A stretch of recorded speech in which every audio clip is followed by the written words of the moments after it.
Meu filho me disse para não esperar que ele cuidasse de mim quando eu estivesse velha. Então transferi sua herança de $500.000 para um abrigo de animais. E não contei a ele por 6 meses. Meu nome é Robert Shane, tenho 63 anos e passei 40 anos construindo algo do nada. Cheguei a este país, aos 23 anos, com $200 no bolso e um diploma de engenharia que ninguém reconhecia. Lavei pratos. Dirigi táxi. Estudava à noite até meus olhos arderem. E minha esposa, Mai, implorar para que eu dormisse. Construímos a Shane Associates Engineering na garagem de casa. Mai cuidava da contabilidade enquanto estava grávida do nosso filho, Daniel. Eu trabalhava 100 horas por semana. Perdi aniversários, peças escolares, mas dizia a mim mesmo que valia a pena. Eu estava construindo um legado, construindo segurança, construindo algo para deixar para as próximas gerações. Mai morreu há 4 anos. Câncer de pâncreas. Rápido e brutal. Daniel foi ao funeral com a esposa, Brittany, e os 2 filhos. Ficou 3 dias e voltou para Seattle. Ligou 2 vezes no primeiro mês. Depois, 1 vez por mês. Depois só em feriados importantes. E mesmo assim, geralmente era Brittany quem falava, enquanto Daniel gritava comentários de outro cômodo. Eu dizia a mim mesma que ele estava ocupado. Ele tinha a própria vida, a própria família. Um emprego na área de software que lhe pagava mais aos 32 anos do que eu ganhei até os 50. Eu repetia muitas coisas para mim mesma, até 17 de março de 2025, quando meu telefone vibrou, enquanto eu tomava meu café da manhã. A cozinha estava silenciosa demais. Agora está sempre silenciosa demais. Antes, Mai preenchia o silêncio com a NPR, seu cantarolar desafinado e seus comentários sobre qualquer escândalo político do momento. Agora só restam eu, a cafeteira e o relógio na parede, fazendo tic-tac como uma contagem regressiva. Atendi o telefone esperando uma ligação de spam sobre a garantia estendida do meu carro. Em vez disso, era uma mensagem de texto de Daniel. Daniel. Pai. Precisamos conversar sobre expectativas. Meu coração deu aquela guinada boba e esperançosa que dá sempre que ele inicia um contato. Talvez ele viesse me visitar. Talvez quisesse trazer as crianças para as férias de primavera, como eu havia sugerido no mês passado e ele tinha ignorado. Claro. O que lhe vem à mente? Os 3 pontos apareceram. Desapareceram. Apareceram novamente. Observei-os pulsar por quase 2 minutos. Daniel, Brittany e eu temos conversado sobre o futuro. Precisamos definir limites claros. Temos nossas próprias vidas, nossas próprias famílias, nossas próprias responsabilidades. Não podemos esperar que larguemos tudo para cuidar de você quando ficar mais velha. Você precisa fazer outros planos. Li 3 vezes. O café esfriou na minha mão. Eu não te pedi para cuidar de mim. Daniel.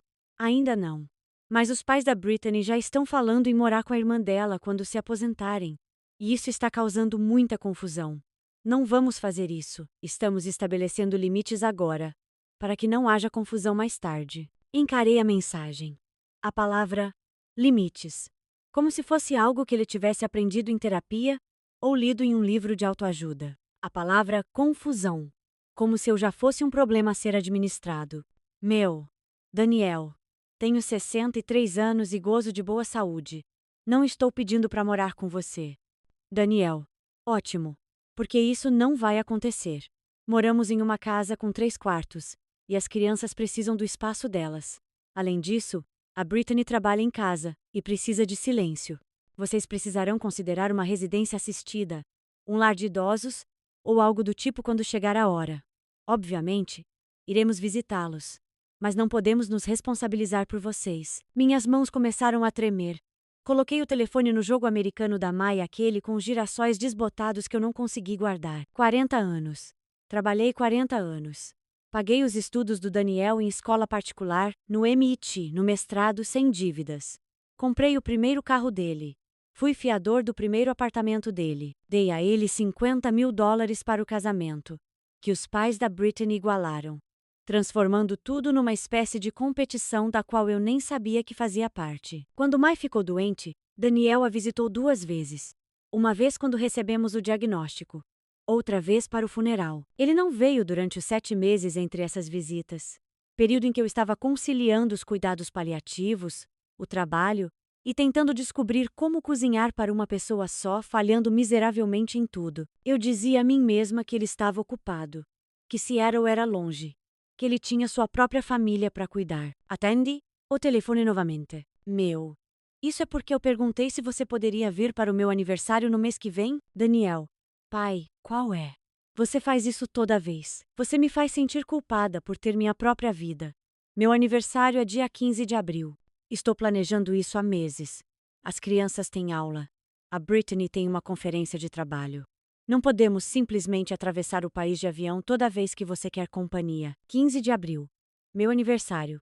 Eu mencionei isso uma vez, em um telefonema 6 semanas atrás. Perguntei se talvez eles pudessem vir me visitar, ou se talvez eu pudesse ir até lá, levar todos para jantar. Daniel disse: veremos. E mudou de assunto. Agora.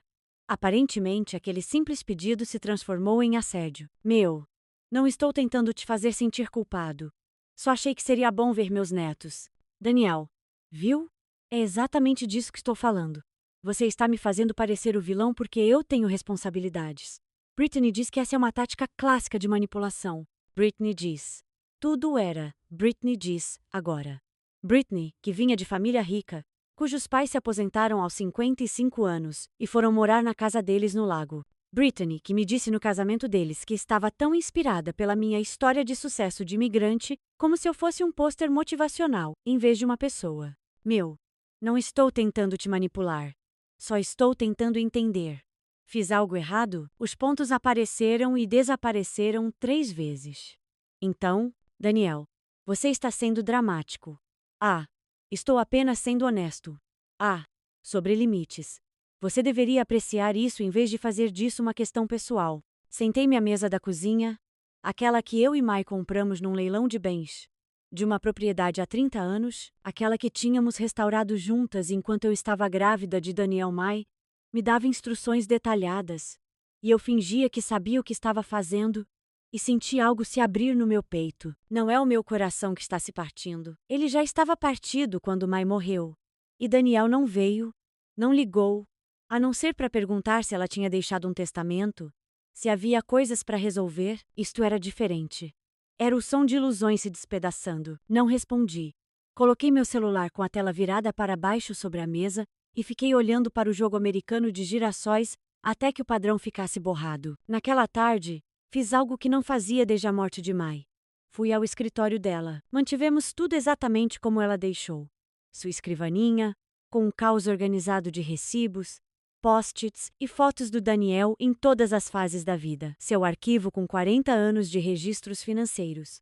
Porque a Mai nunca jogava nada fora. Sua poltrona de leitura perto da janela, onde ela se sentava nas manhãs de domingo, fazendo palavras cruzadas à caneta. Porque ela era brilhante, confiante e tudo o que eu não era. Sentei-me na cadeira dela. De alguma forma, ainda cheirava o perfume dela. Chá branco e figo. Eu lhe comprava o mesmo frasco todo Natal, há 20 anos. O que eu faço, Mai? Perguntei ao quarto vazio. Ninguém respondeu. Mas meus olhos pousaram no arquivo, na gaveta de baixo.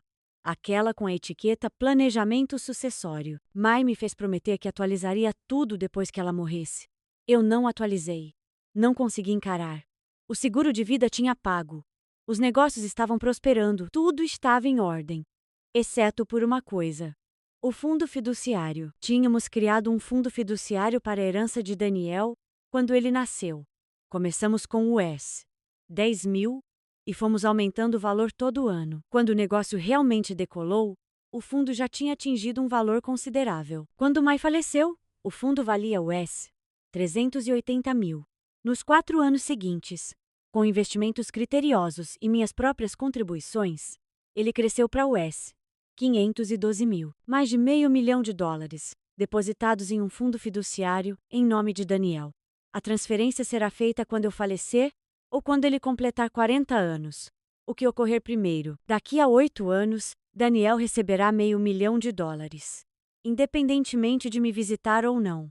Independentemente de me ligar ou não. Independentemente de me deixar morrer sozinha em qualquer casa de repouso que ele considerasse apropriada. $500 mil que levei 40 anos para construir. Peguei os documentos do fideicomisso. A caligrafia de Mai nas margens anotações sobre valores de contribuição Perguntas para o advogado. Um desenho de uma carinha sorridente ao lado do nome de Daniel, porque ela estava tão feliz planejando o futuro dele. Fiquei sentada naquele escritório até o pôr do sol, segurando papéis, lembranças e tristeza. Então abri meu laptop e enviei um e-mail para Richard Wang, meu advogado de inventário. Assunto: modificação de fundo fiduciário. Urgente. Ricardo, preciso agendar uma reunião o mais breve possível para discutir a alteração do beneficiário do fundo fiduciário de herança do meu filho. Isso é urgente. Por favor, me informe o primeiro horário disponível. Roberto. A resposta dele chegou em menos de uma hora. Richard trabalhava até tarde. Ele era como eu, um daqueles imigrantes que nunca acreditaram que o sucesso fosse permanente, que continuavam trabalhando como se a pobreza estivesse sempre a um passo de distância. Roberto, amanhã tenho tempo às 9 horas. Tem certeza disso? Essas decisões não devem ser tomadas por impulso. Vamos conversar sobre isso. Ricardo, encarei aquela palavra. Impulsivamente. Como se 40 anos de sacrifício, 4 anos de luto e uma mensagem de texto me descartando como um fardo futuro fossem impulsivos. Tenho certeza. Te vejo às 9. Não consegui dormir naquela noite. Deitei na cama que dividia com Mai havia 38 anos, o lado dela ainda intocado. O livro dela ainda na mesa de cabeceira com um marcador na metade, e pensei em tudo. As noites em que não consegui colocar o Daniel para dormir porque estava trabalhando. Os jogos de futebol que perdi. As peças da escola. A Mai indo sozinha, gravando vídeos com a câmera antiga dela, e depois mostrando para mim enquanto eu dormia no sofá. Eu tinha me convencido de que valia a pena.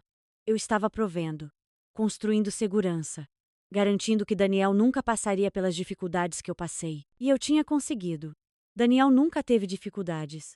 Nem uma vez sequer. Escola particular, acampamentos de verão, faculdade, pós-graduação, casamento, ajuda para a entrada do imóvel, tudo pago. Tudo tranquilo. Tudo entregue a ele como se fosse inevitável. Em vez de resultado de décadas, de jornadas de trabalho de 70 horas semanais e sonhos adiados. Quando foi a última vez que ele me disse obrigado? Não aquele obrigado, pai automático que eu respondia quando mandava dinheiro. Gratidão de verdade. Reconhecimento genuíno. Percorri nosso histórico de mensagens. 3 anos de conversas. Todas elas eram eu quem iniciava o contato ou o Daniel pedindo algo. Informações sobre as joias da Mai para Brittany. Perguntas sobre documentos fiscais. Um pedido de empréstimo de $15.000 para uma oportunidade de negócio que eu enviei sem questionar e que ele nunca mais mencionou. A última foto que ele me mandou dos netos foi do Natal, 4 meses atrás. Eles estavam abrindo presentes em frente a uma árvore que provavelmente custou mais do que meu primeiro carro. Dei um zoom nos rostos deles. Mia, de 8 anos, e Jackson, de 6. Crianças lindas. Crianças inteligentes. Crianças que eu mal conhecia porque Daniel só as trazia para visitar uma vez por ano. Sempre por menos de 48 horas.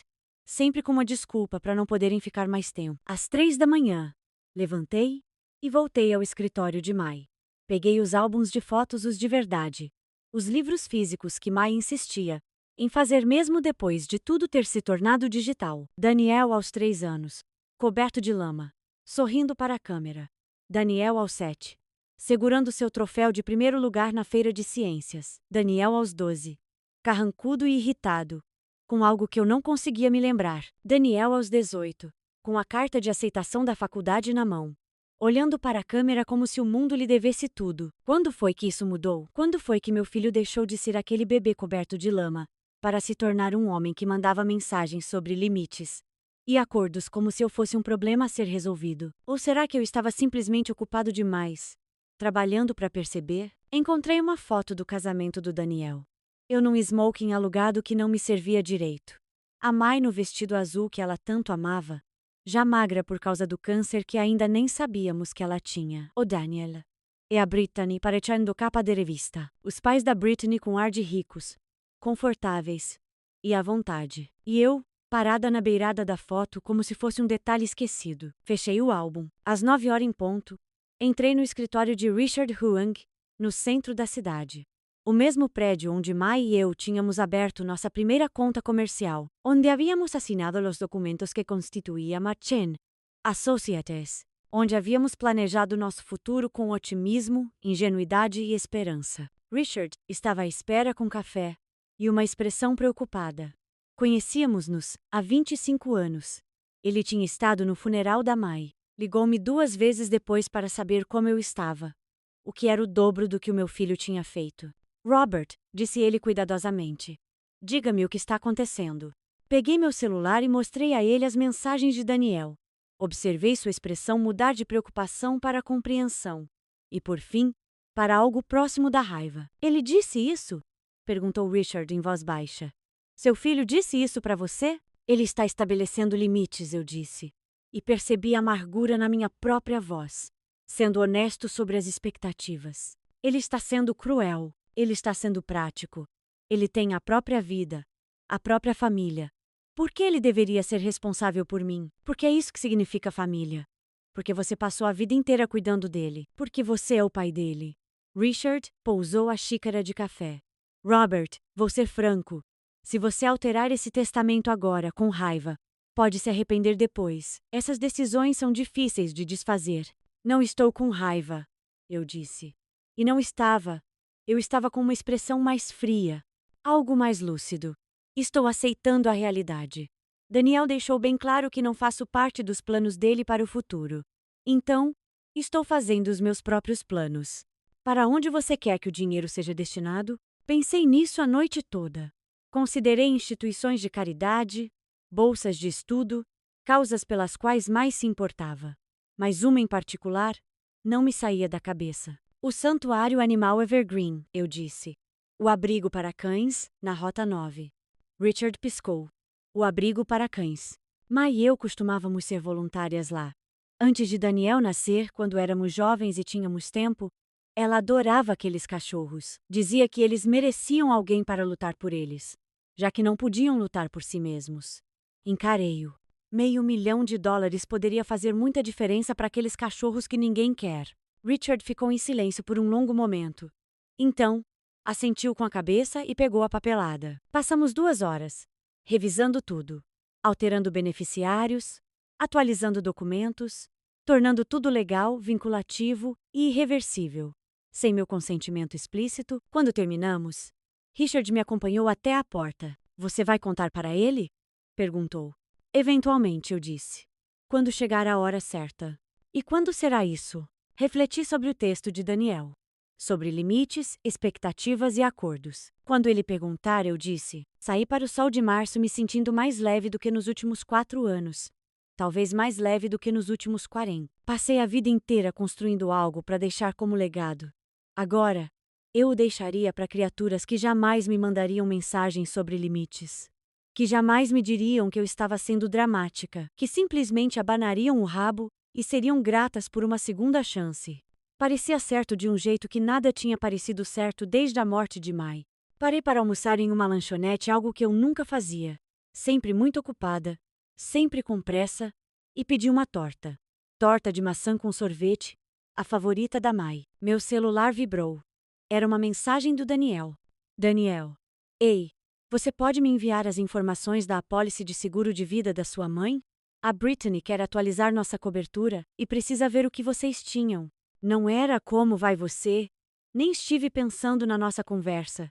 Era apenas mais um pedido por algo que eu pudesse fornecer. Guardei meu celular e comi minha torta. Pela primeira vez em 4 anos eu provei. O silêncio durou 3 semanas. Não respondi à mensagem do Daniel sobre a apólice de seguro. Não enviei as informações. Não expliquei o motivo. Simplesmente, nada. Foi uma sensação estranha. 40 anos de respostas imediatas. De largar tudo quando meu filho precisava de algo.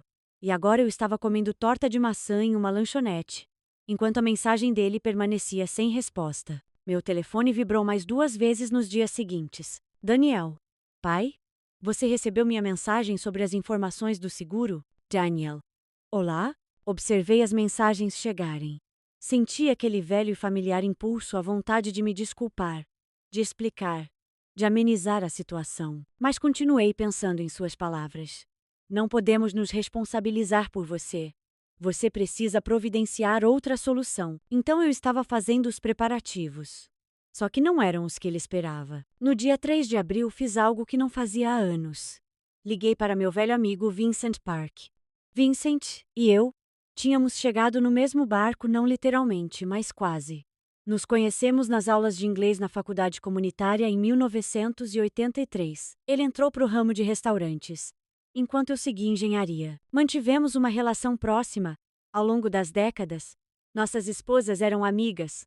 Nossos filhos brincavam juntos quando crianças. Mas depois que Mai morreu, eu me afastei de todos. O luto me transformou em um buraco negro.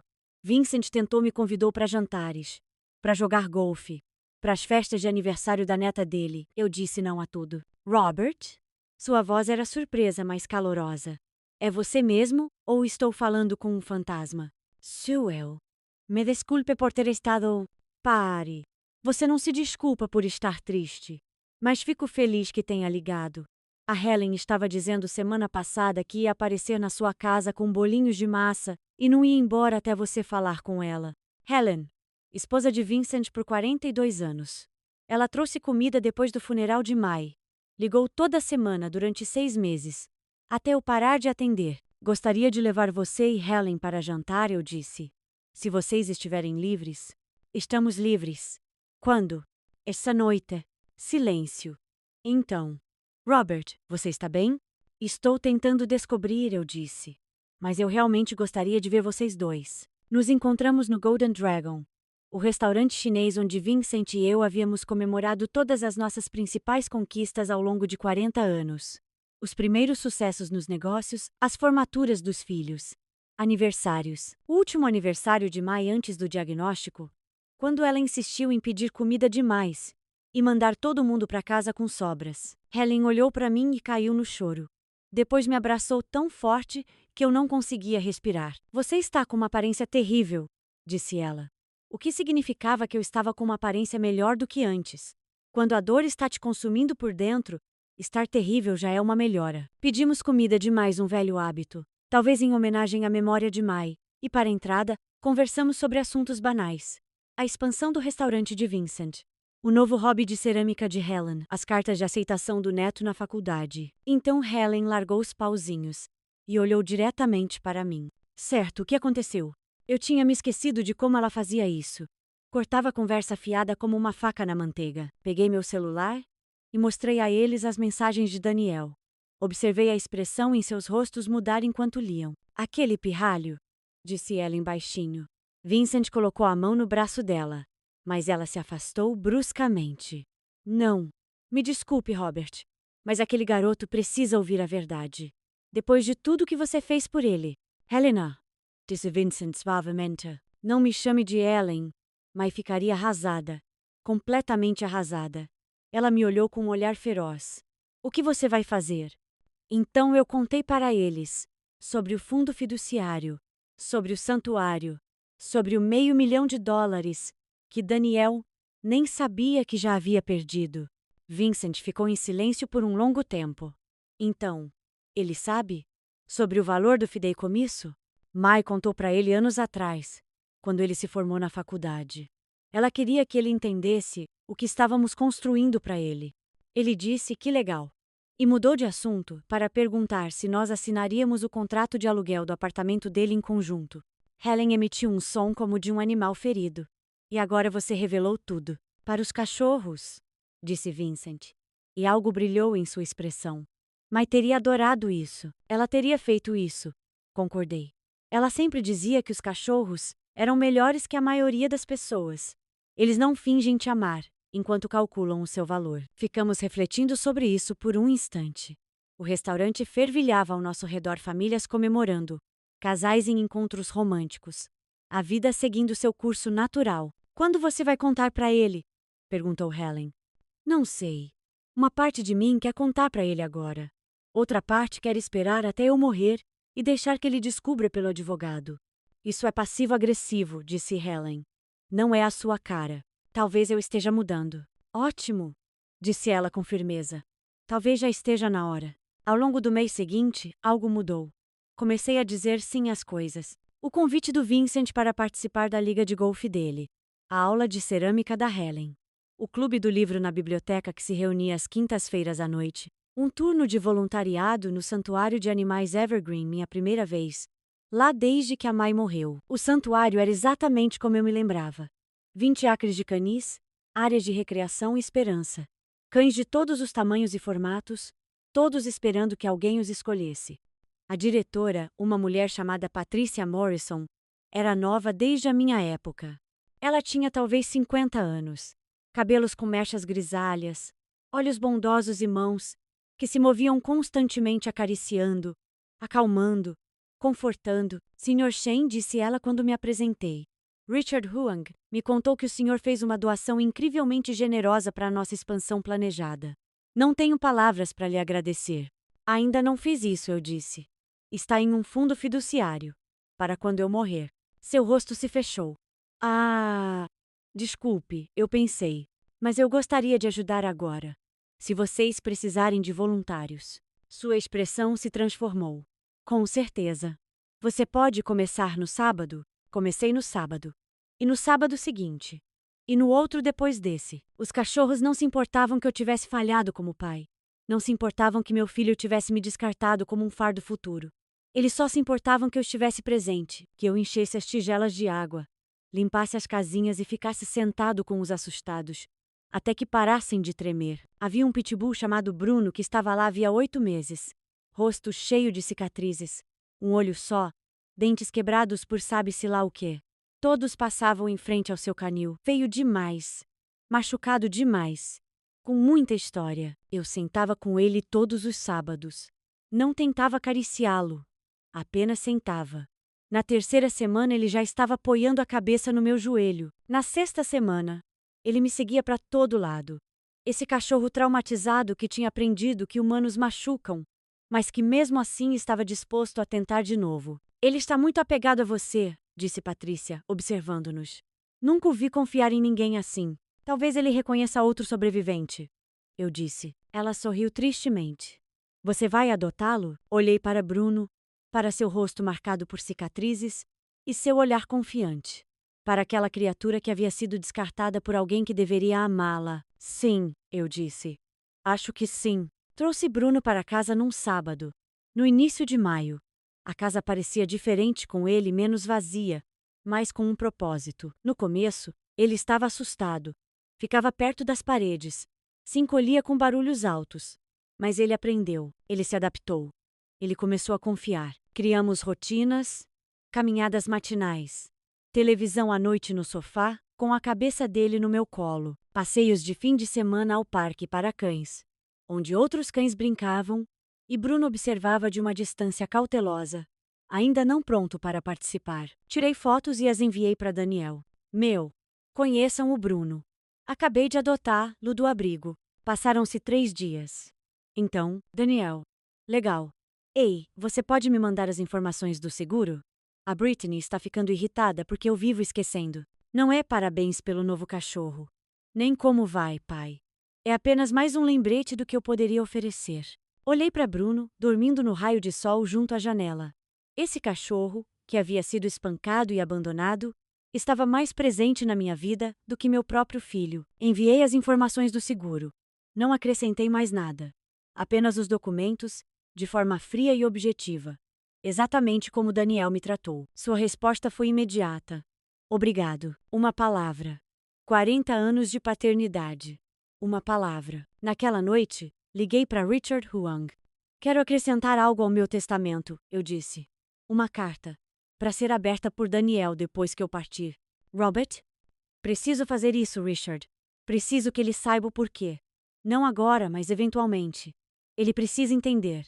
Richard ficou em silêncio. Então disse. Certo. Venha na segunda-feira. Vamos escrever juntos. Na tarde de segunda-feira, eu estava sentada no escritório de Richard, com um bloco de notas e 40 anos de pensamentos que eu nunca havia dito em voz alta. Daniel, se você está lendo isto, é porque eu já parti. Sinto muito por não termos podido ter essa conversa enquanto eu estava vivo. Mas acho que você não estava preparado para ouvi-la. Não tenho certeza se você está preparado agora. Mas aqui está. De qualquer forma, quando você nasceu, sua mãe e eu fizemos uma promessa. Nós lhe daríamos tudo o que nunca tivemos. Educação, oportunidades, segurança. E cumprimos essa promessa todos os dias, durante 32 anos. Mas em algum momento, cometemos um erro. Demos tanto a vocês, Que vocês nunca aprenderam o preço disso. Vocês nunca tiveram que lutar. Nunca tiveram que se sacrificar. Nunca tiveram que se perguntar se conseguiriam pagar o aluguel ou se teriam o que comer naquela semana. E agora estou percebendo que talvez esse não tenha sido o presente que pensávamos que fosse. Em março, você me disse para não esperar que você cuidasse de mim quando eu estivesse velha. Você disse que tinha sua própria vida, sua própria família, suas próprias responsabilidades. E você estava certa. Você tá. Mas eis o que você não entende. Eu nunca esperei que você cuidasse de mim. Nunca pedi isso a você. O que eu esperava, o que eu desejava, era que você quisesse. Não por obrigação, mas por amor. Pelo mesmo amor que me fez trabalhar 70 horas por semana, para que você pudesse estudar em escola particular. O mesmo amor que fez sua mãe sentar sozinha nos seus jogos de futebol, gravando cada lance para que eu pudesse assistir depois. O mesmo amor que pagou por tudo, sem nunca perguntar o que receberíamos em troca. Não estou com raiva de você, Daniel. Estou com o coração partido por você, porque em algum momento da sua vida, você aprendeu a medir os relacionamentos pelo preço que eles te custam, em vez do que eles te dão. E essa é uma maneira solitária de viver. Parei de escrever. Minha mão estava tremendo. Richard empurrou uma caixa de lenços de papel pela mesa sem dizer nada. Continue, disse ele em voz baixa. Você está quase lá. Existia um fundo fiduciário. Sua mãe e eu o construímos para você. Começamos quando você nasceu, com dinheiro que não podíamos nos dar ao luxo de guardar. Aumentamos o valor a cada ano, a cada bônus, a cada sucesso. Chegou a valer mais de $500 mil. Eu o transferi para o Santuário Animal Evergreen, o abrigo de cães onde sua mãe e eu costumávamos ser voluntárias. Onde eu sou voluntária agora. Onde adotei o Bruno, que esteve mais presente na minha vida neste último mês do que você nos últimos 4 anos. Não estou fazendo isso para te punir. Estou fazendo isso porque esses cachorros merecem alguém que lute por eles, alguém que reconheça o valor deles mesmo, quando estiverem fragilizados, assustados e sem saber mais em quem confiar. Assim como sua mãe reconheceu o meu valor quando eu era um imigrante pobre, sem nada a oferecer além de promessas e esperança. Você não precisa desse dinheiro. Você tem sua carreira, sua casa, sua vida. O que você precisa é entender que o amor não é transacional.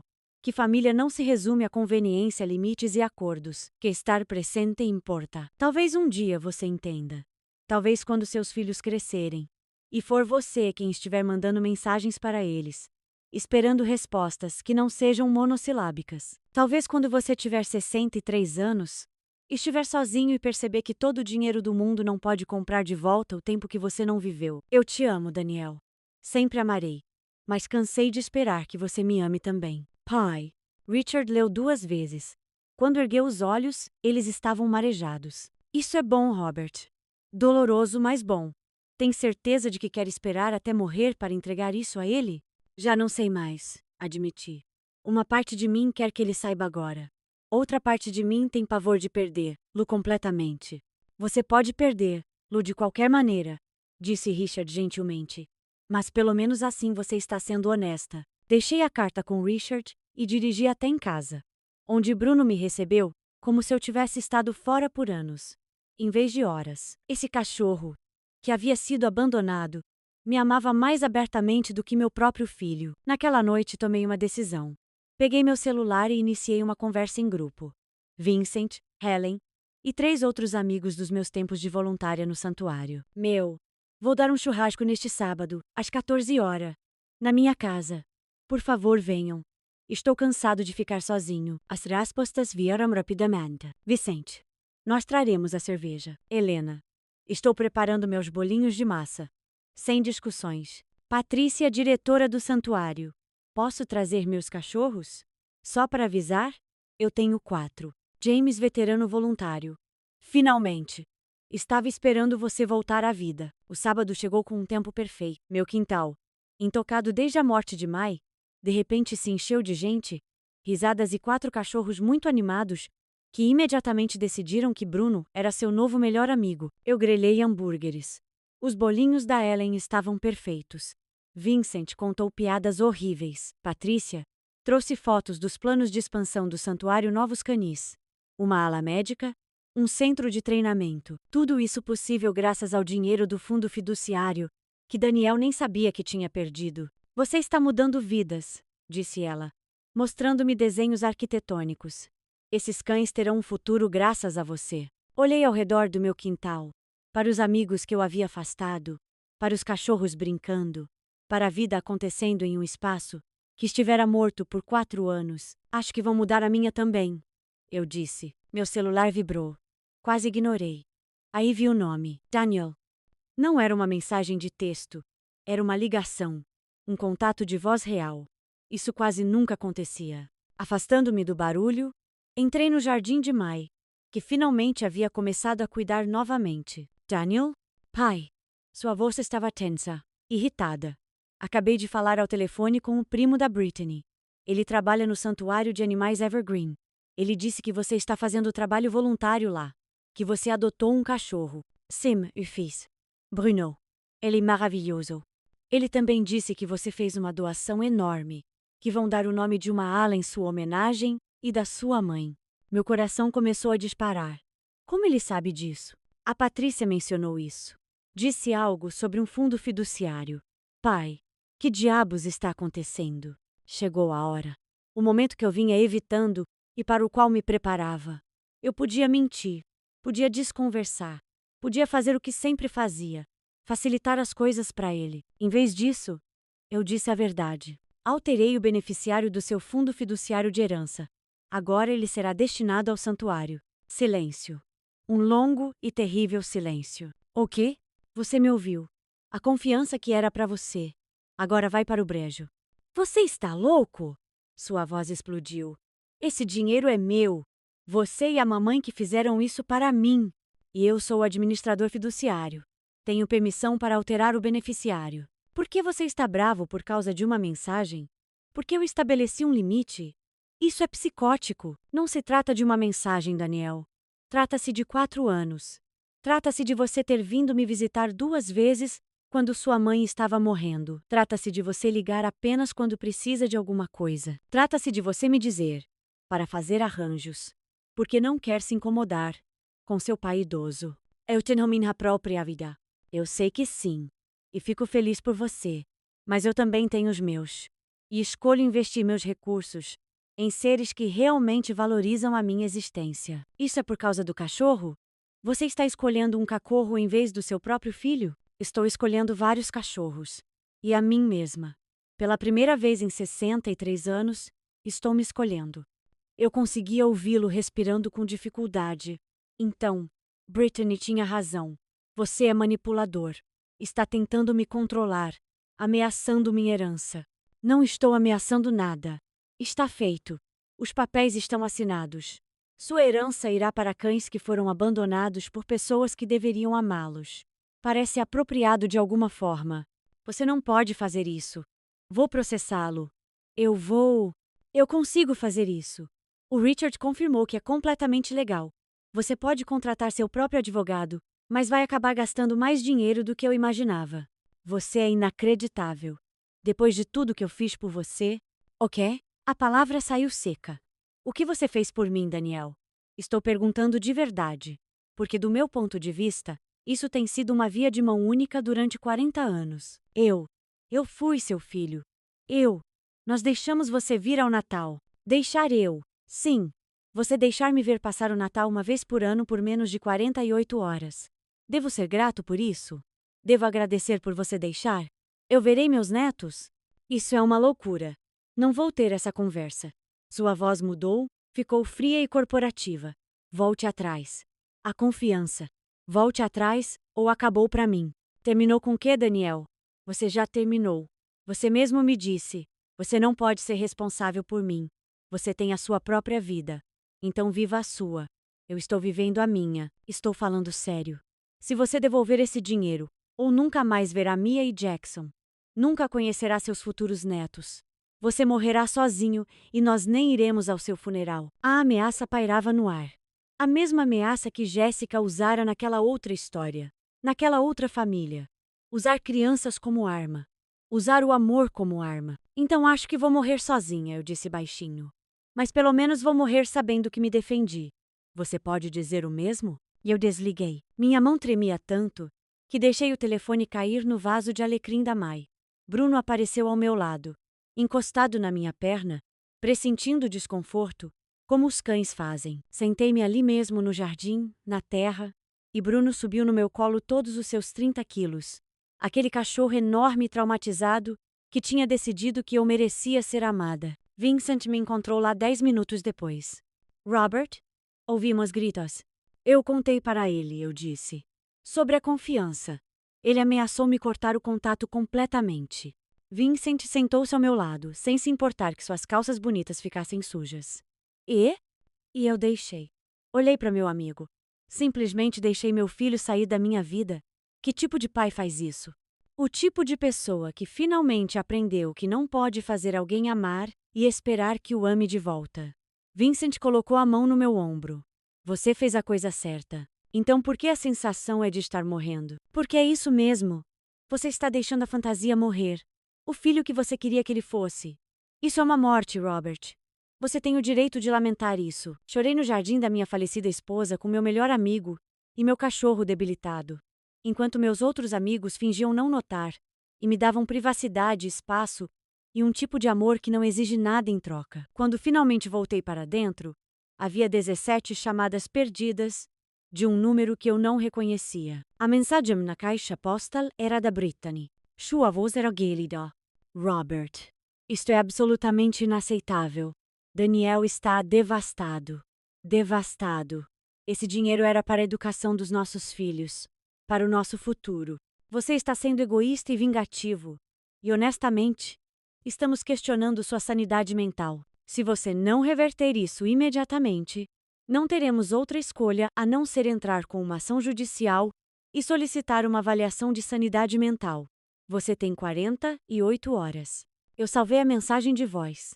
Richard tinha me dito para documentar tudo. Então apaguei o número e voltei para o meu churrasco. O ultimato de 48 horas chegou e passou. Eu não respondi. Não reverti nada. Apenas vivi minha vida, levei o Bruno para passear. Fui trabalhar, fiz trabalho voluntário no santuário nos fins de semana. No terceiro dia, chegou uma carta registrada. Aviso de intenção de realizar avaliação de competência, papel timbrado de escritório de advocacia. Nome do advogado que eu não reconheci. 3 páginas de acusações. Capacidade mental diminuída, influência indevida, tomada de decisões irracionais, possível abuso de idosos. Eles alegavam que eu estava abusando de idosos. Eu mesmo, aparentemente. Eu li 2 vezes e depois liguei para Richard. Eles estão falando sério, disse ele depois que eu li para ele. Mas Robert, isso vai custar uma fortuna para eles e eles vão perder. Você é claramente competente. Você administra um negócio de sucesso, gerencia suas próprias finanças, toma decisões racionais que eles simplesmente não gostam. Devo me preocupar? Não. Mas você deve estar preparado. As coisas vão piorar antes de melhorarem. Ele tinha razão. Nas 2 semanas seguintes, recebi mais 4 cartas legais, 23 ligações de números que eu não reconhecia aparentemente, a família da Brittany, todos querendo me fazer enxergar a realidade. Um e-mail do melhor amigo de infância de Daniel, dizendo que eu estava partindo o coração dele. Uma mensagem no Facebook da minha prima na Califórnia, com quem eu não falava há 10 anos, de repente muito preocupada com meu estado mental. Os macacos voadores estavam em peso. Não respondi a nenhuma delas. Em vez disso, fui ao meu médico e solicitei uma avaliação cognitiva completa. A Dra. Sandra Okafor era minha médica há 15 anos. Ela me conhecia. Ela me ajudou a superar a morte de Mai. Robert, disse ela cuidadosamente. Esses testes geralmente são para pessoas que apresentam sinais de demência. Você é muito inteligente. Eu sei, mas meu filho está ameaçando solicitar uma avaliação de competência. Quero um documento que comprove que estou em pleno uso das minhas faculdades mentais. O rosto dela escureceu. Seu filho está fazendo o quê? Mostrei a ela a carta legal. Observei sua expressão mudar de confusão para raiva. Isso é abuso contra idosos, disse ela categoricamente. Coerção financeira.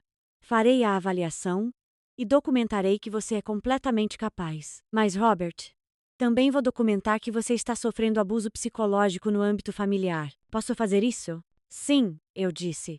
Documente tudo. A avaliação durou 3 horas. testes de memória, raciocínio lógico e avaliação psiquiátrica.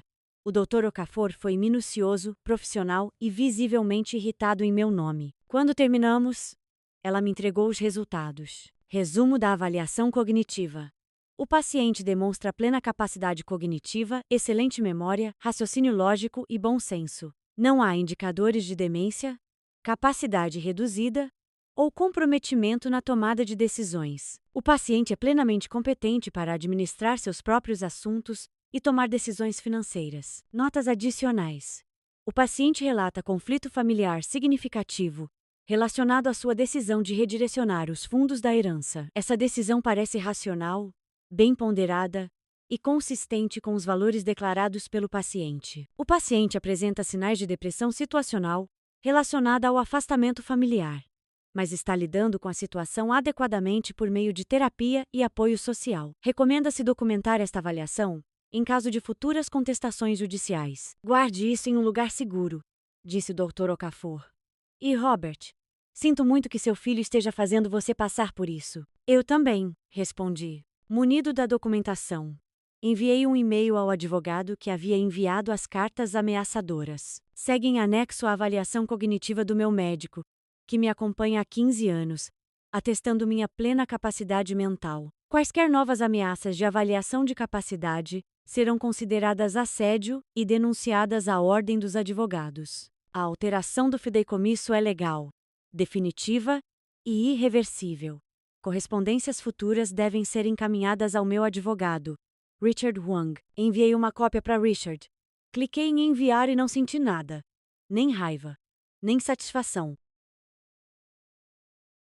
Naquela noite, Bruno e eu estávamos sentados no sofá, assistindo a um documentário sobre a natureza. Meu celular vibrou. Era uma mensagem de um número que eu reconheci. Helena, eu e o Vincent vamos te levar para jantar amanhã. Sem discussões. Às 18 horas. Vamos te buscar. Eu sorri apesar de tudo. Era assim que a família realmente era. Pessoas que apareciam sem serem solicitadas, que não precisavam de ameaças legais, chantagem emocional ou manipulação. Ok. Obrigada, Helena. Pare de nos agradecer por atos básicos de decência humana. Nós amamos vocês. Até amanhã. Junho deu lugar a julho. As ameaças legais cessaram aparentemente. O advogado deles havia dito que não havia caso. Os telefonemas diminuíram drasticamente. E, por fim, pararam completamente. Silêncio. Daniel não ligou no Dia dos Pais. Nem mensagem, nem cartão, nada. Eu esperava por isso. Mas mesmo assim doeu, como uma ferida física. Passei o Dia dos Pais no santuário com Patrícia e uma dúzia de voluntários, construindo novos canes, no calor do verão. Pedimos pizza. Alguém trouxe um bolo que dizia Feliz Dia dos Pais para todos os pais de cachorro. Bruno supervisionava da sombra, abanando o rabo sempre que eu olhava para ele. Você está bem? Perguntou Patrícia enquanto fazíamos uma pausa. Sinceramente? Não sei. Alguns dias me sinto livre. Outros dias sinto que cometi um erro terrível. Você fez? Observei Bruno. Observei os outros cães, brincando em seus quintais. Observei os voluntários rindo e trabalhando juntos por criaturas que não podiam retribuir o favor. Não, eu disse. Acho que não fiz isso. Patrícia sorriu. Seja como for, Mai ficaria orgulhosa de você. Minha garganta se fechou. Você nunca conheceu Mai. Não. Mas eu sei o que você está construindo aqui em nome dela. A expansão começou na semana passada, você viu? A nova ala médica, o centro de treinamento, o lar de idosos para cães. Isso vai salvar milhares de vidas, Robert. Milhares de cães que teriam morrido sozinhos e assustados terão uma segunda chance por causa do que você fez. Eu não tinha me permitido pensar nisso nesses termos. Estava muito focada no que havia perdido meu filho, meus netos, minha fantasia de família. Mas ela tinha razão. Eu tinha economizado milhares. Eu tinha construído algo que me sobreviveria. Algo que realmente importava. Vamos lá, disse Patrícia. Quero te mostrar uma coisa. Ela me levou até o canteiro de obras onde a nova ala estava ganhando forma. A fundação estava concretada. As paredes estavam sendo erguidas. E lá, em uma placa provisória, estavam palavras que me fizeram prender a respiração. Centro Médico Memorial. Mai Chen. Ela via valor nas coisas quebradas. financiado por Robert Shen. Queríamos fazer uma surpresa para vocês, disse Patrícia suavemente. O conselho aprovou na semana passada. Cada cachorro que recebe tratamento aqui, cada cirurgia, cada segunda chance, esse é o legado da Mai. E o de vocês? Fiquei ali parada, no calor de julho, com o suor escorrendo pelo rosto, talvez lágrimas, e entendi algo que me escapava. Eu não tinha perdido nada. Eu tinha redirecionado tudo. Todo aquele amor que eu dediquei a um filho que não conseguia receber, Lu agora estava indo para algum lugar. Algum lugar onde realmente faria diferença. Obrigada, sussurrei. Patrícia apertou meu ombro. Obrigada. Por confiar em nós para isso. Por construir algo belo, a partir da sua dor. Naquela noite, fiz algo que não fazia desde a morte de Mai. Publiquei no Facebook. Nada muito elaborado. Apenas uma foto do canteiro de obras. A placa com o nome de Mai. E uma legenda simples, construindo algo bom. Mai teria adorado isso. As respostas vieram rapidamente. Amigos com quem eu havia perdido contato. Antigos colegas. Pessoas do santuário. Vincent e Helen.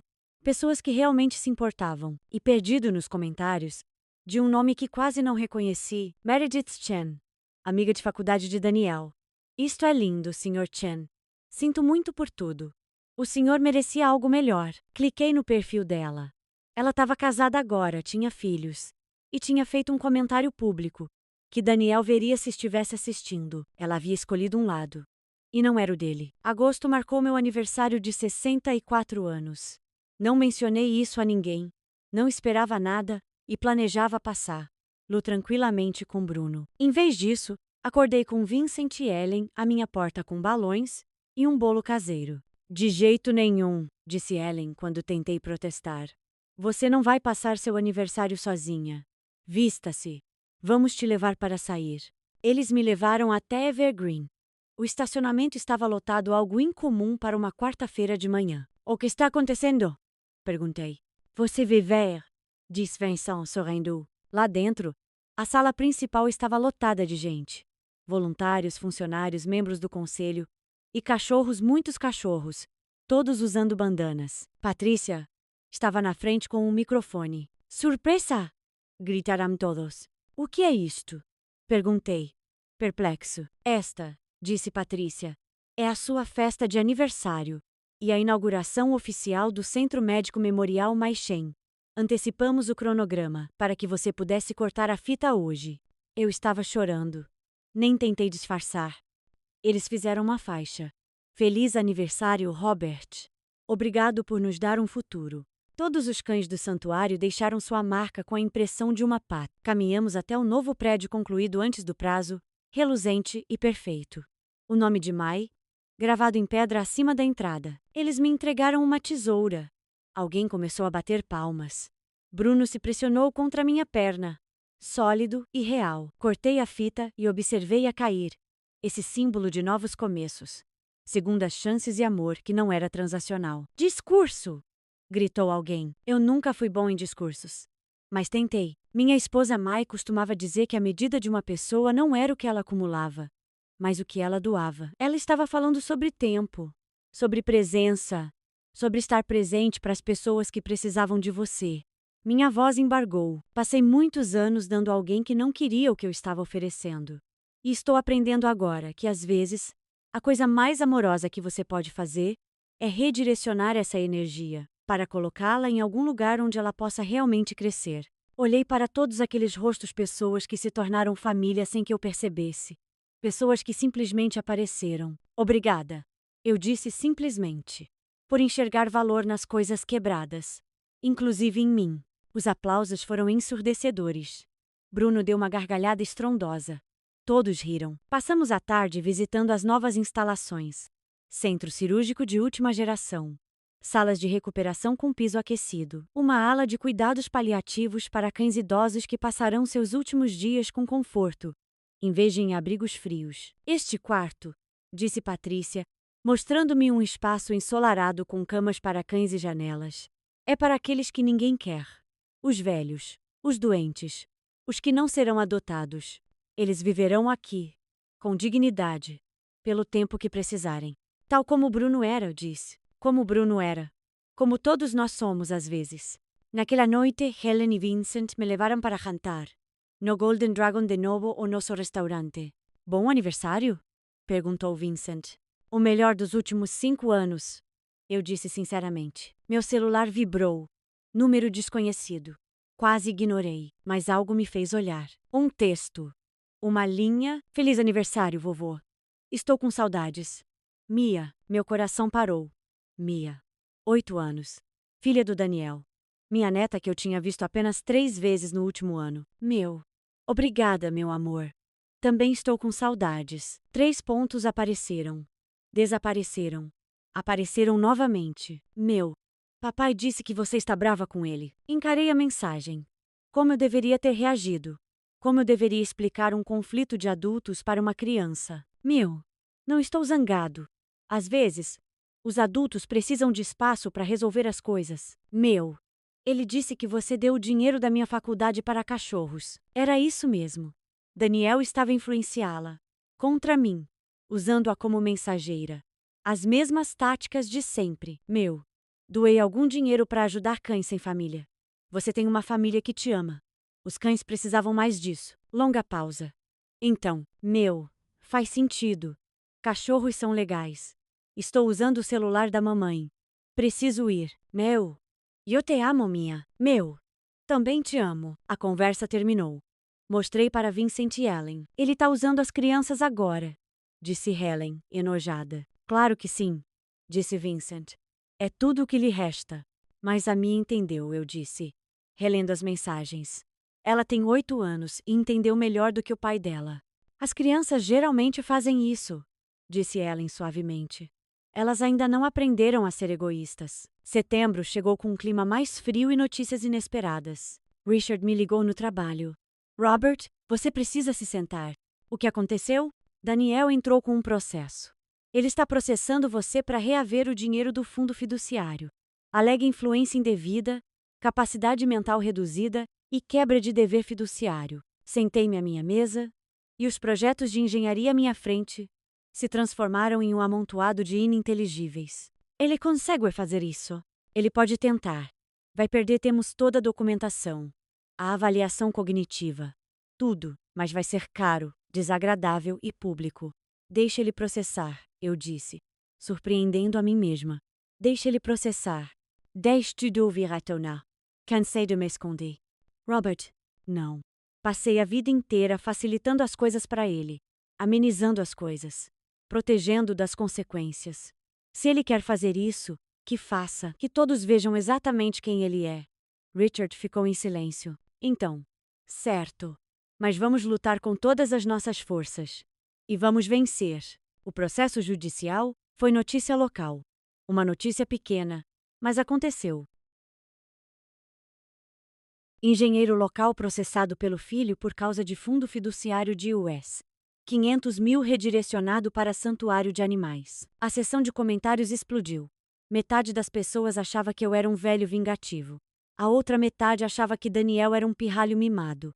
Todo mundo tinha uma opinião sobre a nossa família. Parei de ler depois da primeira dúzia. Não importava o que estranhos pensassem. O que importava era a mensagem que recebi 2 dias depois da notícia ter sido divulgada. De Meredith Chain, amiga de faculdade de Daniel, que comentou na minha publicação no Facebook. Meredith, Sr. Chain, não sei se o senhor se lembra de mim. Eu era amigo do Daniel no MT. Acabei de ver a notícia sobre o processo. Quero que saiba que estou disposto a testemunhar em seu nome, se isso ajudar, sobre coisas que presenciei ao longo dos anos. A maneira como Daniel falava do Senhor. A maneira como o tratava. Tenho mensagens, e-mails, coisas que podem ser relevantes. Eu deveria ter dito algo anos atrás. Me desculpe por não ter feito isso. Fiquei olhando para a mensagem por um longo tempo. Depois encaminhei-a para Richard. Sua resposta foi imediata. Isso pode ser muito útil. Posso entrar em contato com ela? Sam. A batalha judicial se arrastou por meses. Depoimentos, pedidos de documentos. Richard, me interrogando sobre cada decisão que tomei nos últimos 5 anos. Eles vão dizer que você ficou deprimido depois que Mai morreu, ele avisou. Que você não estava pensando com clareza. Eu estava deprimido. Mas estava pensando com clareza. Talvez pela primeira vez na vida. O julgamento estava marcado para dezembro. Quase um ano depois da mudança no fundo fiduciário. Passei o mês de novembro me preparando. Richard me orientou sobre o depoimento. Adra. Okafor atualizou sua avaliação. Reunimos testemunhas de caráter Vincent, Helen, Patricia, colegas, amigos e Meredith. Ela dirigiu 8 horas para se encontrar com Richard, levando uma caixa com e-mails e mensagens impressas, que abrangiam 10 anos. Eu guardei tudo. Ela me disse quando nos encontramos rapidamente, antes de seu depoimento. Sinto muito, Sr. Shane. Eu deveria ter dito algo quando Daniel estava tratando o senhor como um caixa eletrônico. Eu deveria ter defendido o senhor. Você está de pé agora, eu disse. É isso que importa. O julgamento começou em 3 de dezembro. Frio e cinzento. O tipo de dia que parece um presságio. Daniel sentou-se à mesa do autor da ação com Brittany ao seu lado.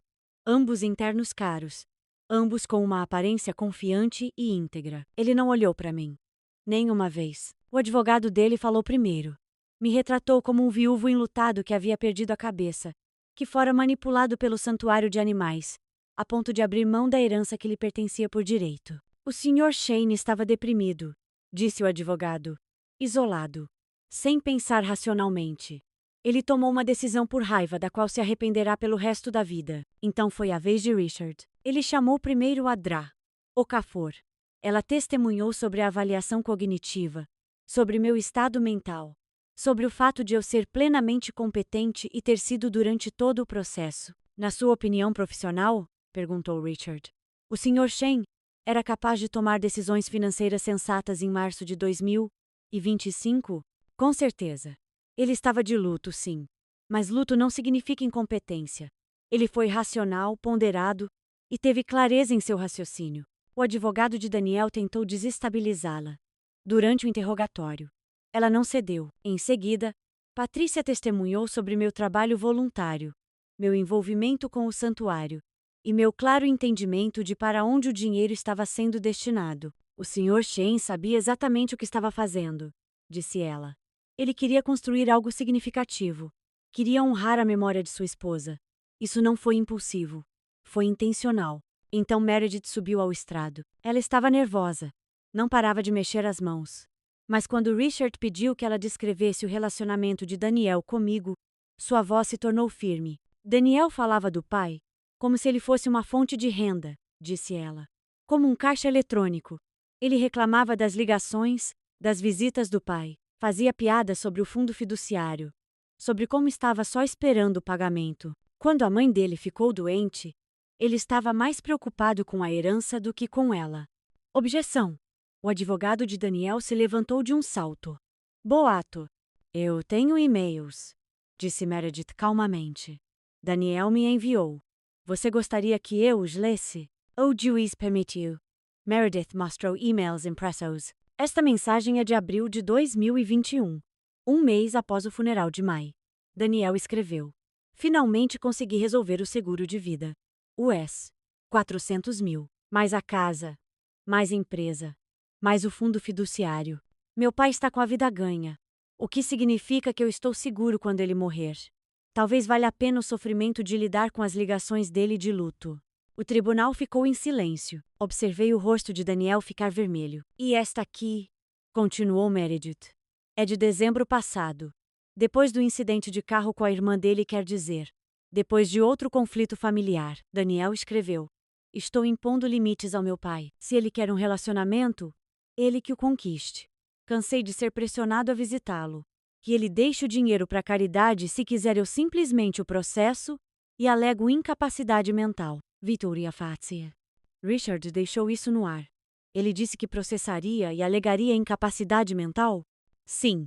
6 meses antes de o Sr. Shane efetivamente alterar o fideicomisso. Isso não foi uma reação a uma decisão incompetente, foi uma ameaça que Daniel já havia planejado usar. O advogado de Daniel estava suando. Meritíssimo. Isto é uma prova de premeditação, disse Richard com naturalidade. É uma prova de que o autor da ação planejava contestar a capacidade mental do pai, independentemente de haver ou não qualquer fundamento para tal. O juiz fez anotações. Continue. Quando Meredith se retirou, Daniel parecia querer desaparecer. Finalmente, Richard me ligou. Subi ao estrado com a coleira de Bruno no bolso, um talismã, algo sólido ao qual me agarrar. Richard me explicou tudo. Os anos de sacrifício. A morte de Mai. A ausência de Daniel. A mensagem de texto que mudou tudo. Leia isso para o tribunal, disse Richard, entregando-me meu telefone. Li a mensagem de Daniel em voz alta. Sobre limites, acordos, e não ser responsável por mim. Minha voz não tremeu. Eu convivi com essas palavras por 9 meses. Elas não podiam mais me machucar. Como você se sentiu? Perguntou Richard. Triste, eu disse honestamente. E claro, isso me fez enxergar nosso relacionamento como ele realmente era. Unilateral. Passei 40 anos dando tudo de mim. E meu filho estava me dizendo que não se importava em retribuir nada. Então você alterou o fundo fiduciário. Redirecionei a confiança para seres que realmente se beneficiariam dela, que a usariam para ajudar os outros em vez de apenas enriquecerem a si mesmos. O advogado de Daniel me interrogou de forma agressiva. Tentou me fazer parecer vingativa.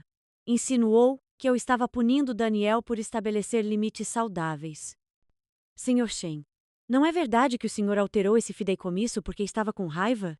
Não, respondi calmamente. Mudei porque estava lúcida. Pela primeira vez na vida vi meu filho como ele realmente era. Não como eu queria que ele fosse. E tomei uma decisão baseada na realidade, e não na fantasia. Você está afirmando que seu filho não te ama? Estou afirmando que meu filho ama o que posso proporcionar. Há uma diferença. E você acha que os cachorros te amam mais do que seu próprio filho? Olhei para Bruno na galeria, para seu rosto marcado por cicatrizes e seu olhar confiante. Acho que os cães amam incondicionalmente. Eles não calculam o seu valor. Não ameaçam com processos judiciais quando você impõe limites. Eles simplesmente te amam por você estar presente. Olhei para Daniel pela primeira vez desde o início do julgamento. Sim, Bruno me ama mais do que meu filho. E estou em paz com isso. A sala do tribunal estava em silêncio. O juiz decretou um recesso. Retomamos a sessão 2 horas depois para as alegações finais. Richard foi brilhante. Apresentou as provas, a avaliação cognitiva, os e-mails que comprovavam a manipulação de Daniel. Não se trata de herança, disse Richard. Trata-se de controle. O autor da ação quer controlar o dinheiro do pai, as decisões do pai, a vida do pai. E quando perdeu esse controle, fez exatamente o que ameaçou fazer meses antes. Entrou com um processo alegando incapacidade. Isso é abuso financeiro, meritíssimo. E precisa parar. O juiz levou 24 horas para decidir. 24 horas sem dormir. Encarando o teto. Me perguntando se eu havia cometido um erro terrível. Na tarde seguinte, reunimos-nos novamente para o veredicto. A juíza olhou para Daniel. Depois para mim. Depois para as anotações dela. Analisei todas as provas, disse ela. As avaliações cognitivas, os depoimentos, a documentação. E concluo que Robert Chen era plenamente capaz quando modificou o testamento. A modificação foi legal, executada corretamente e consistente com seus valores e intenções declarados. Ela olhou diretamente para Daniel. Além disso, considero a ação judicial do autor sem fundamento e potencialmente frívola.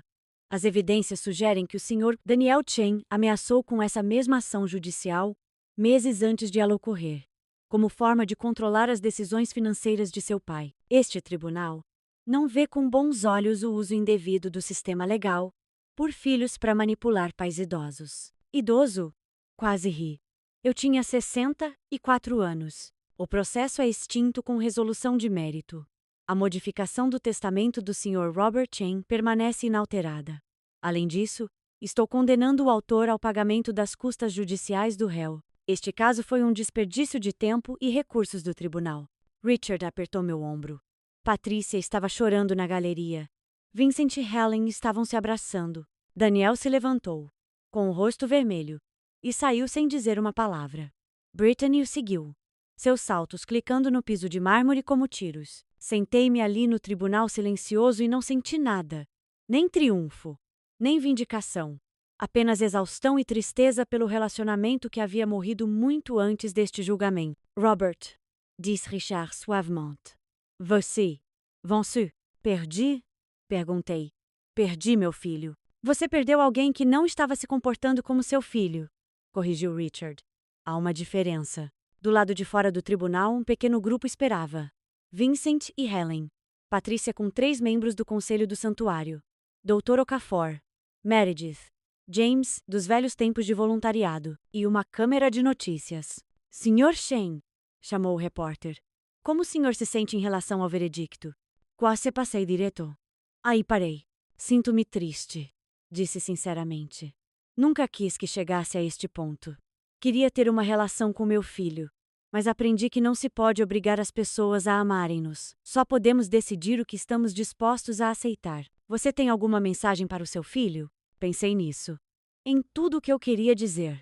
Em 40 anos de amor, sacrifício e decepção. Eu te amo, Daniel, eu disse para a câmera, sabendo que ele provavelmente veria. Sempre amarei.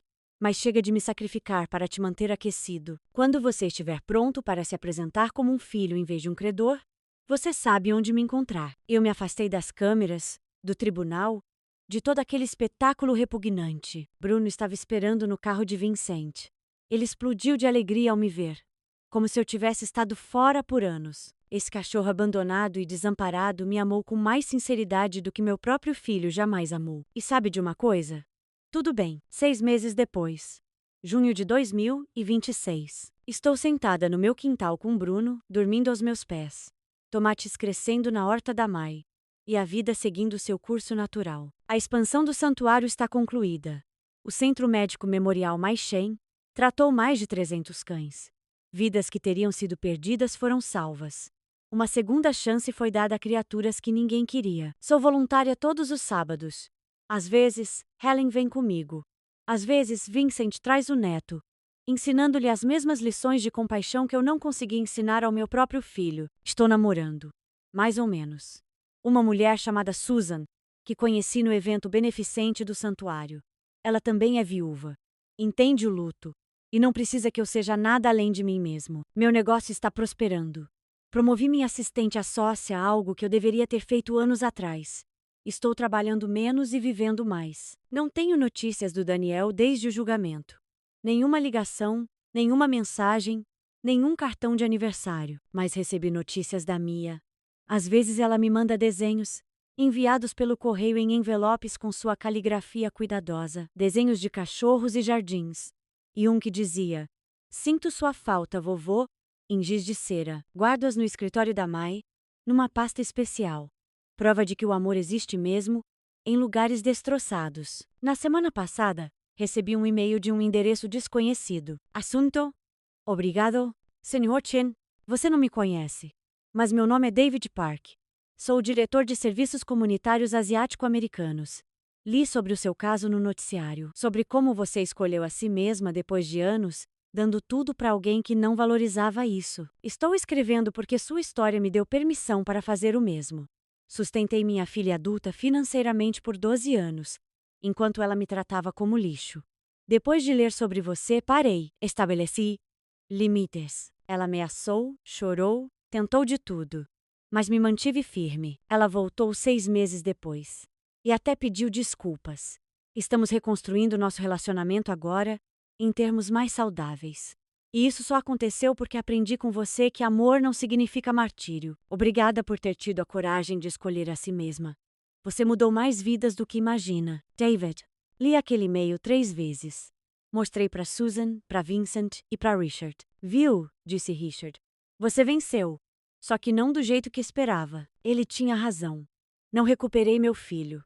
Não tive a reconciliação de conto de fadas. Mas eu me recuperei. Recuperei minha vida. Tenho um futuro que não está apenas esperando que alguém decida que eu valho a pena. Meu nome é Robert Chen. Tenho 64 anos. Sou engenheiro, voluntário, pai de cachorro, amigo, uma pessoa que existe além dos rótulos que me atribuem. Agora tenho limites. Agora tenho uma vida. Tenho relacionamentos construídos sobre respeito mútuo, em vez de sacrifício unilateral. Algumas pessoas vão pensar que sou cruel, que escolhi o dinheiro em vez da família, que sou um velho amargurado que destruiu o relacionamento com o filho por orgulho. Eles estão errados. Eu não destruí nada. Apenas parei de fingir que dar constantemente sem receber nada em troca era amor. Parei de aceitar migalhas e chamar isso de banquete. Parei de me sacrificar para manter os outros aquecidos. Isso me torna egoísta. Ótimo. Eu sou egoísta. Eu também estou livre. Estou no meu jardim numa tarde de domingo quando meu telefone toca. Número desconhecido. Quase não atendo, mas algo me faz atender. Pai? Meu coração para. A voz de Daniel. Silenciosa. De alguma forma diferente. Daniel. Silêncio. Então, podemos conversar? Não sobre dinheiro. Não sobre o fundo fiduciário. Só conversar? Olho para Bruno. Para os meus tomates. Para a vida que construí a partir das cinzas da antiga. Sim, digo com cautela. Podemos conversar. Mas, Daniel, preciso que você entenda algo primeiro. O quê? Eu não sou a mesma pessoa que era. Não vou me desculpar por ter escolhido a mim mesma. Não vou bancar sua vida, resolver seus problemas, ou aceitar migalhas e chamar isso de amor. Se você quer um relacionamento comigo, ele precisa ser real, precisa ser recíproco. Você consegue fazer isso? Longa pausa. Então, em voz baixa. Não sei, mas gostaria de tentar. Não é muita coisa. Não é garantia de nada. Não é a reconciliação com que sonhei durante anos, mas é honesto. E talvez isso já seja um bom começo. Certo, eu digo. Venha no próximo domingo, às 14 horas. Traga a Mia e o Jackson se eles quiserem vir. Almoçaremos juntos. Conversaremos. Veremos o que acontece. Está bem, ele diz. Obrigado, pai. Não me agradeça ainda, digo. Isso não vai ser fácil. Oisai. Desligamos. Eu me sento no jardim com o telefone na mão, lágrimas no rosto e esperança no peito, uma esperança cautelosa, uma esperança protegida, uma esperança que sabe que a decepção é possível, mas que tenta mesmo assim. Talvez ele apareça. Talvez não. Talvez reconstruamos algo real. Talvez não. Mas de qualquer forma eu ficarei bem, porque finalmente aprendi a lição mais importante. Você pode amar alguém e ainda assim escolher a si mesmo. Você pode ter esperança de reconciliação enquanto constrói uma vida que não depende disso. Você pode ser um bom pai sem ser um mártir. Você pode existir. Simplesmente existir. Sem precisar se sacrificar infinitamente para merecer isso. Isso não é egoísmo. Isso é sobrevivência. Isso é amor, amor verdadeiro por si mesmo. Você já teve que escolher entre a família e o seu próprio bem-estar? Já aprendeu a impor limites às pessoas que ama? Adoraria ouvir suas histórias nos comentários abaixo.